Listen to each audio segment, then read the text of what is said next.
To add Simple Syllabus to your course in Moodle, turn Editing on and then scroll down to Add an Activity or Resource. Select Simple Syllabus.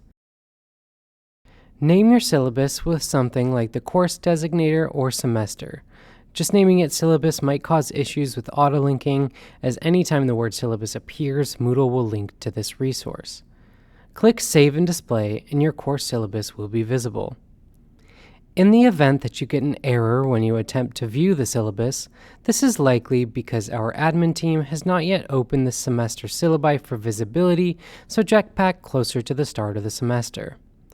It is also important to note that this tool does not work with combined shells. If you're using a combined shell, you will have to share the PDF of your syllabus from Simple Syllabus. A benefit of Simple Syllabus is that if you import your course to your new semester shell, Simple Syllabus automatically links to the new section, so you don't have to re-add it.